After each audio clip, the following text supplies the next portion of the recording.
Fala galera, beleza? Vim aqui hoje trocar ideia com vocês, falar um pouquinho do Vasco, né? Como sempre, um pouquinho de política, especulações, né? No nome de Dedé e Anderson Martins, né? Voltar aos tempos dourados de Copa do Brasil, reeditando essa dupla de zaga que a gente gostaria muito de ver, né? E comentar um pouquinho aí sobre a situação que aconteceu em São Januário, né? A torcida dando enquadrada no Júlio Brandt, cobrando. Então, antes de entrar nesses assuntos, peço que você se inscreva, dê seu like e ative o sininho para esse canal alcançar o máximo de vascaíno possível. Valeu, galera? Vamos começar pelo Júlio Brandt, né? Ele tomou uma enquadrada hoje aí no restaurante São Januário. Eu acho que é normal, em relação, porque ele é um agente político do Vasco, ele é um conselheiro e tem que ser cobrado. Ele está envolvido 100% diretamente na política do Vasco, de tudo que está acontecendo hoje começou por influências políticas do partido político dele, né? A Sempre Vasco. Então, esse caos generalizado aí que a gente se encontra hoje na eleição do Vasco, ele tem 100% de participação, né? Infelizmente, eu acho que ele é um cara que, eu não sei se foi bom ou se foi ruim, mas o que se externou hoje, a maioria dos torcedores tem uma visão totalmente diferente do que alguns anos atrás, algumas eleições atrás tinha pelo Júlio Brandt, que a gente vê ele como uma oposição que poderia ajudar muito o Vasco. Hoje a gente vê como uma oposição que mais atrapalha e não sei se realmente ajuda, né, a sempre o Vasco. Então a gente fica triste porque até então era um agente político que a gente achava que seria para agregar no Vasco. E hoje a gente está vendo que está para dividir. E isso é ruim demais para o Vasco, né? A gente precisa de mais gente que agregue e não que diminua. Então a torcida foi lá, alguns componentes de organizada, deu uma enquadrada nele cobrando e ele externou que o Jorge Salgado ele não aceita, né, ajuda externa. Né? Ele deixou bem claro para os participantes de lá do protesto, da manifestação rápida que apareceu ali em São Januário, pela presença dele, né? E ele externou que não aceita, não quer ideia, e a visão de Vasco deles é essa que a gente está encontrando hoje, né? Então, assim, a gente está torcendo para ter uma reviravolta na justiça, né?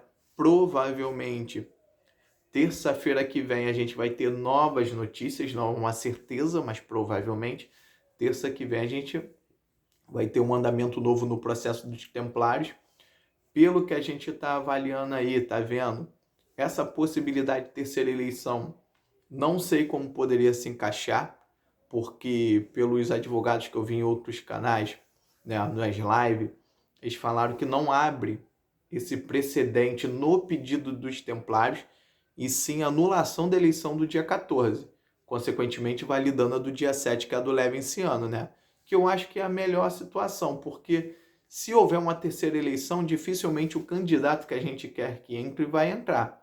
Porque por mais que a Mais Vasco hoje está torrada no cenário político do Vasco, ela se retire do pleito, a gente sabe que ela vai se juntar com a Sempre Vasco, né? Fora a galera do Campelo. No máximo que a chapa do Leve vai conseguir são os votantes do Sérgio Frias, que ainda assim eu acho, na minha visão, que perderia na quantidade numérica na soma da Sempre Vasco e da Mais Vasco, mais alguns gato pingado ali que o Campelo pode levar. Então acho que uma terceira eleição não é uma boa, né? Boa é manter a vontade do torcedor, que a vontade esmagadora da maioria dos torcedores vascaínos é o Levenciano, não em si pela pessoa, mas pelo que quer apresentar de um Vasco novo, né? Porque infelizmente a gente liga o cenário de notícias de especulações e de contratações, a gente vê o Corinthians sem dinheiro trazendo os Roger Guedes, né? Especulando o Willian, a gente vê o Palmeiras trazendo todo mundo, a gente vê o Grêmio trazendo o Douglas Costa e a gente fica brigando por um zagueiro do Cuiabá que nem joga, só não está sendo liberado porque lá eu acho que só tem dois zagueiros, o terceiro é ele que é o reserva e o Vasco está se matando para trazer um cara desse, né? Então a gente está cansado disso, está cansado de passar raiva com esses jogadores, né? E falando em parte defensiva, né, a torcida pede muito Dedé e Anderson Martins. Bem, na minha análise, a gente sempre fala o nome de Anderson Martins e Dedé, a gente vai lembrar da Copa do Brasil. E o Anderson Martins ainda da última passagem que ele teve, que fez dupla de zaga com o Breno, e foi excepcional, né? Foi uma baita dupla de zaga quando o Breno não estava com o joelho ruim, né? Mas, assim, os anos se passaram, né? E as lesões, elas vieram, principalmente pro Dedé. No perfil que a diretoria procura, né, de jogadores machucados e livres no mercado, os dois se enquadram. Porque o Anderson Martins também está sem atuar porque tem uma lesão. Vai fazer uma correção, acho que precisa de uma cirurgia. Mas qualidade técnica os dois têm, né? Hoje, se tirar qualquer zagueiro do Vasco e botar os dois de meia sola, eles vão sobrar. Mas a questão é, quantos jogos vai fazer e quantos jogos vão ficar fora? Essa é uma interrogação, porque livre no mercado, até o Dedé está. O Anderson Martins eu acho que ainda tem vínculo com o Bahia. Mas eu acho que não seria um fator de empecilho ele ter vínculo com o Bahia para poder voltar para o Vasco, né? Mas, assim como torcedor e quem viu os dois jogarem, eu gostaria muito de ter essa dupla de zaga novamente no Vasco. Só que aí vai depender da condição física, vai depender do salário. E pela entrevista que o Anderson Martins deu, esse ano ele não joga mais, né? Então, essa reeditação de dupla seria muito...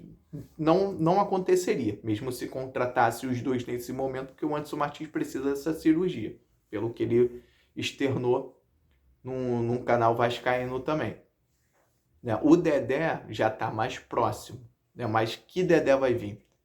Se a gente for analisar a técnica do jogador, pô, se botar ele e o Castanho, eu acho que melhora demais a zaga. Melhora muito, muito, né? Mas é aquilo, uma coisa é uma perspectiva e outra coisa é a realidade, né? Acho que os dois ainda têm muito futebol para apresentar, né? Só que o momento da gente é imediatismo, é chegar e jogar. Porque a gente tem poucos jogos, precisa de muitos pontos em poucos jogos, então fica difícil você apostar se ele vai ficar inteiro ou não vai.